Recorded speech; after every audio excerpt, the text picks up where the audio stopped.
வந்து இந்தியா கூட்டணிக்குள்ள இருக்கிறதுனால தமிழ்நாட்டுல கன்ஃபார்மா திமுகவோட இருக்கணும்னு ஆசைப்படுறாங்க. ஆனா ஏன் புதுச்சேரியிலயும், கேரளாலயும் மட்டும் இப்படி பிரிஞ்சு நின்னா அது வந்து கரெக்ட்டா இருக்குமா? விஜய் என்டிஏ பக்கம் போக விடாம தடுத்துட்டா, ம். அது காங்கிரஸ்க்கு லாபம். ம். விஜய் என்டிஏ பக்கம் போயிட்டாருன்னு வச்சுக்கங்க, ம்.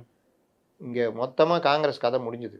ஏன்னா ஆல் ஓவர் இந்தியாலயும் கதை முடிஞ்சது. அ ஏன்னா விஜய் அதிமுக கூட்டணிக்குள்ள போறாருன்னா, ம். பெரிய ஸ்வீப் அடிப்பாங்க. ம்.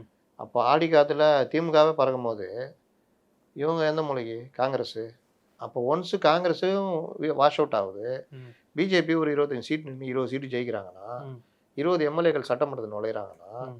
அடுத்து 2029ல இதே கூட்டணி அப்படியே நின்னுச்சுன்னா, பாண்டிச்சேரி சவுட்டு 40 தொகுதியும் கைப்பற்றுறாங்கன்னா, ம். காங்கிரஸ் உடைய நிலைமைய நெனச்சு பாருங்க.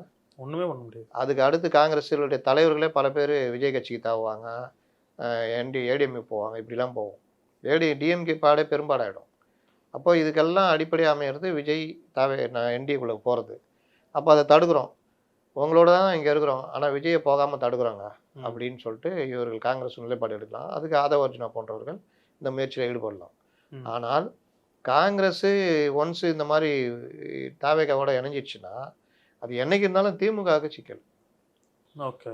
நாளைக்கே இங்க இருக்கிற இதுவும் கூட்டணியும் முறிச்சுட்டு விஜய் கொஞ்சம் வளர்றாரு. ம். அப்படின்னா இங்க இருக்கிறவங்க முறிச்சுட்டு போனா, திமுகலேருந்து போவாங்க தாவேகாக்கு. ம். அ மற்ற இதுலேருந்து வருவாங்க. அப்ப தாவேகா ஸ்ட்ராங் ஆகும். காங்கிரஸோட சேர்க்கும்போது அடுத்து 2031ல கூட்டணி ஆட்சி கூட காங்கிரஸ் அவங்களுடைய கனவு நிறைவேறும். ம்.